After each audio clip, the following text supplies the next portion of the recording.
Sponsored by the Big 98, Nashville's #1 for new country and the home of the Bobby Bones Show. The Rock Interview is so proud to bring you a guest that has been on the show in the past. And once again, we learned a lot from that. But now he has a brand new movie that is released this January. It is David Fishof. He is the founder of Rock Camp. David, thanks for coming back on the show. Oh, Eric, it's a pleasure. We had so much fun last time. The only difference is this time I didn't have to catch a plane to Nashville. You know what? I much prefer having you in studio because you're one of those bigger than life, people with your personality and everything, and watching the movie, I really took away so much. And I was telling you before we started the interview, David, last time you were in studio here in Nashville, I learned so much about Rock Camp that I didn't know. And so now when I get the emails and the updates, I have a totally new understanding. But what an incredible movie that you have now that's available on demand and in select theaters and all this kind of stuff. But I mean, it really, it shows the depth and the creation of how you started this great idea back in the mid-90s and how it's still going on today, David. Well, I tell you, when Jeff Rowe came to me, and he's the producer, and said, hey, I want to make a film on Rock Camp, all I could think about was how many films I went to where I saw the trailers. And the trailers were always, then I go see the film and I was always disappointed. And the problem with Rock Camp has been over the years is you can't make a trailer and really show exactly how amazing the experience of Rock and Roll Fantasy Camp is. So when he came to me and said, make a movie, I just said, the movie's got to be better than the trailer. And, that was the only thing I told him. I said, you have my rights, go do it. And I think that what I loved about the film is that the film really came out better than the trailer could ever make it, because you can never express the experience of Rock and Roll Fantasy Camp. Once you step foot in that place, it's really magic for not only the campers that come and the adults and the couple kids that come, but for the rock stars too. They come together in a magical place and they make music together, and they make music, pure music, because that's what it's about. I remember Nancy Wilson said to me after she did the camp, she said, David, we as rock stars, we aspire our whole life to make it. And then when we finally make it to the top, it becomes about agents, managers, the business. And with your camp, this is pure music. Well, and I was going to bring that up to you, David, to where, and once again, I know our viewers are going to want to watch this movie because, in the press releases and all that, it said Spinal Tap and all this stuff. But I'll tell you what, my takeaway was really the heart of the movie, to where seeing people, like myself that work regular jobs during the day, but then they, play drums or they sing or play guitar or bass or whatever on the weekends. And they come to Rock and Roll Fantasy Camp, not just to be on stage with stars and to learn from stars, but to become better musicians. Well, they say, if you play with people that are better than you, you're going to become better. It takes you up to that next level. I tell you, for me, it's so interesting because the film has so much in there that anyone can take something away from it. The other day, someone told me I said, what was your takeaway? He said, David, put aside the stars, put aside the camp.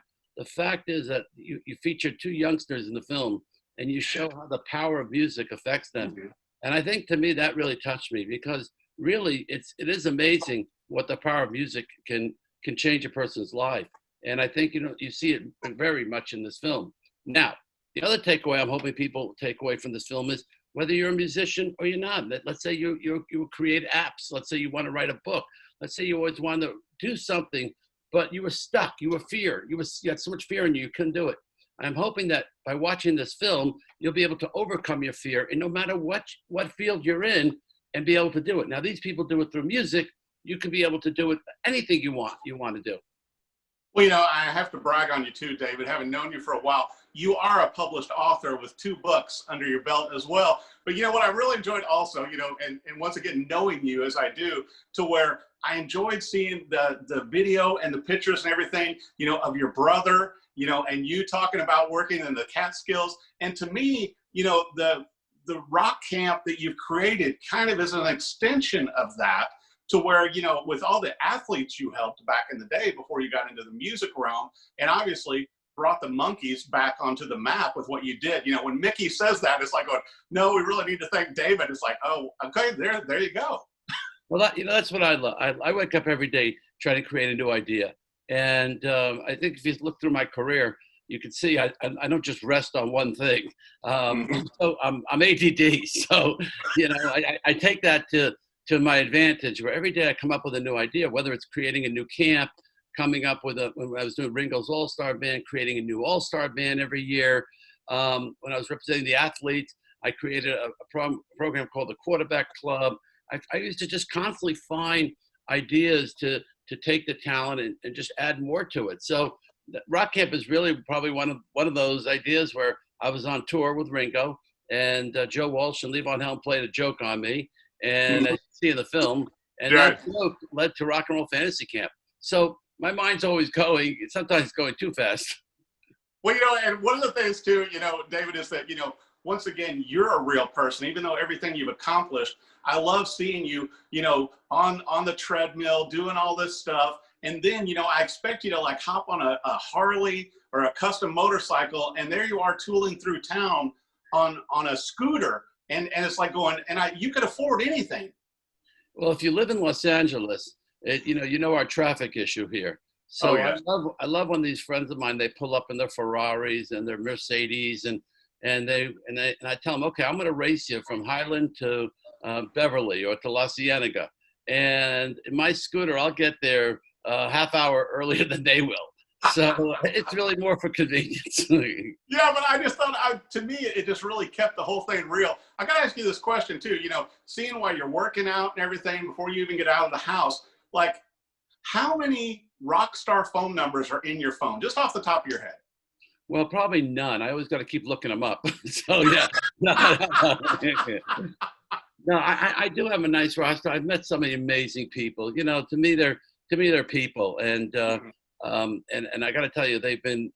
I look at people more as the people, and I don't. I'm not into idol worship and things like that, and I just look at they have a good heart, and I'll tell you, all the people in that film have a good heart. As opposed to other people who wouldn't do the do camp. It was beyond them, or they don't want to jam, or they didn't even know about it, they don't understand it. But everyone in that film is a tremendous, has given of themselves, both the talent and the rockers and the everybody, and you see it. You see everybody coming together into this magic place called Rock Camp. Well, and that's what's so interesting too. In the film, obviously everybody's getting ready for the big Las Vegas, Rock Camp. But it's interesting to me that over the years, David, how many artists I've had on the show, on the Rock and Review, and they go, well, what do you got going? Yeah, I'm going to be doing one of David's rock camps coming up. And they really are looking forward to it as a way for them to achieve personal growth also. Not only that, they achieve personal growth, but they also achieve personal friendships. I have to tell you that many of your artists you've had on will say my best friends today are from Rock and Roll Fantasy Camp. And they get friendly with the people, because it's not one of these normal meet and greets where you walk in, get a picture, walk in, get a picture, walk in, get a picture. This is a hang. This is, Slash, who came, I asked him to come for a few hours and jam a song with each band. He stayed for 12 hours and jammed an hour. And he said, this is the hardest thing I've had to do. Or Roger Daltrey's first camp, he said, this is great. He said, one of these bands performing. I said, tomorrow night at the Bottom Line. And he stayed and he said, I want to sing with them. One thing about these artists is what you really get is the camp reminds them what it was like when they first started. And, the one thing is, money is not the factor that motivated any of these musicians. It was to get their music out there. It's rock and roll. And right. I think that the success came, with their songs. And so it's all about that hit song. So I think that seeing the sharing that they do and again, reminding them what it was like. And I think you have people like Rudy Sarzo and Teddy Andriatis and just so many of how amazing they are of giving themselves. They come for 4 days and they really just give themselves over to these people, and they walk away feeling so great because they've been able to take their talents and show them to other people.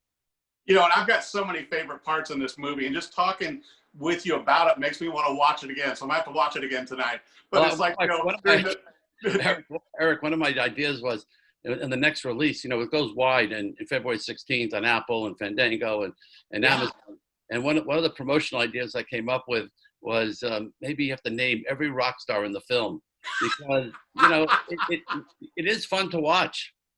Well, but for me though, I like the humanization. I like it during the middle of the vocal training to where he gets a call from his wife and he has to stop, answer the phone, and then everybody has to do their vocal training. He goes, "Okay, I'll call you back after this." And the things that Sammy Hagar says, and Alice Cooper's just amazing. This going, Brilliant, hey, brilliant. collecting stamps.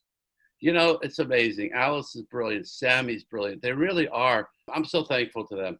Well, and once again, you mentioned how it's going to be out in February where everybody can download it and everything and watch it then, but also it's in select theaters. I wanted to ask you, besides the movie, I wanted to bring up to you, how have you done Rock and Roll Fantasy Camp in a time of pandemic, David? So, first of all, the movie is available, rockcampthemovie.com, and you can find it. It's in 100 movie theaters virtually. And, I think it's important now to support these movie theaters as it is. Yeah. Because they can't keep open. I guess, every year at Rock Camp, at all our Rock Camps, we do a program called Masterclass. And that's basically where we have the campers come, ask the rock stars questions, many of them throughout the whole camp, and just one-on-one, and not one-on-one, but in a group setting. And what I enjoyed about them is the artist isn't there promoting their album. They're not promoting their gig. They're just pouring their hearts out. And I remember every time I walk away from those, I say, wow, that's amazing, the knowledge that you get. And even many times I've even told a couple of them, like Roger Daltrey, I said, Roger, I know you've worked so hard. You don't have to do the Q&A. He said, no, I want to do the Q&A. And Joe Perry too. And they love giving it out. So I guess in June last year, at the beginning of COVID and this pandemic, I've always wanted to find a way to get Rock and Roll Fantasy Camp online because, everything's online. So I looked into lessons online. I looked into so many different programs.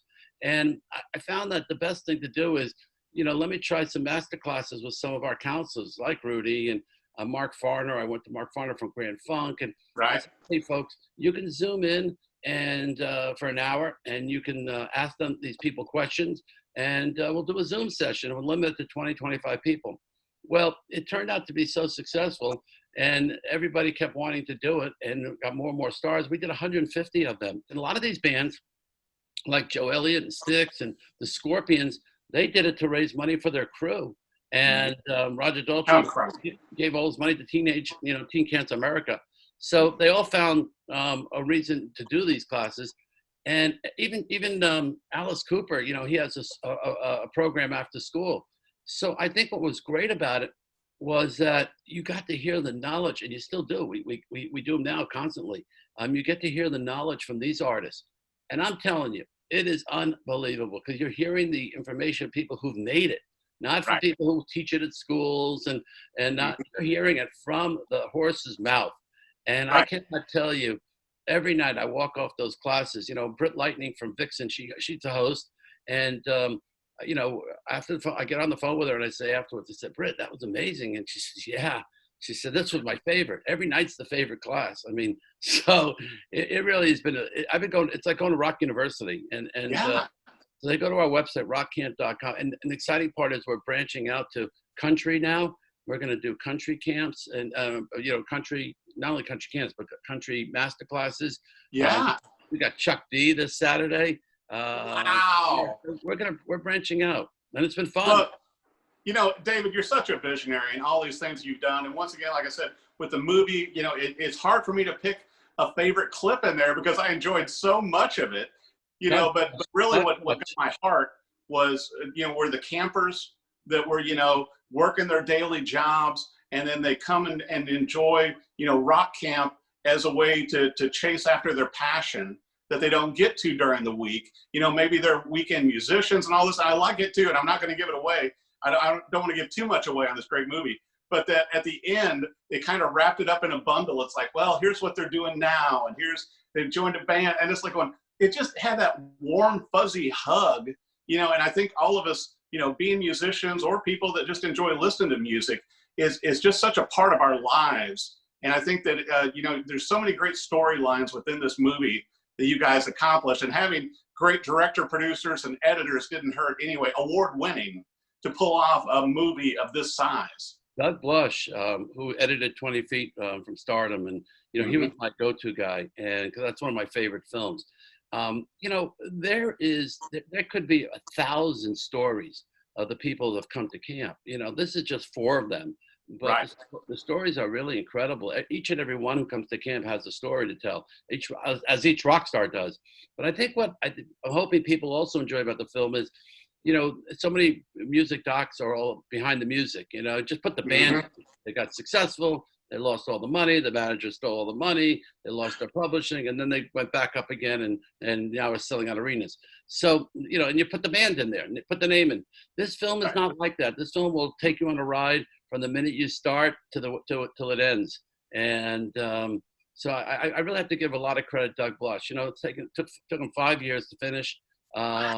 It's it's probably the hardest thing I've ever been involved in.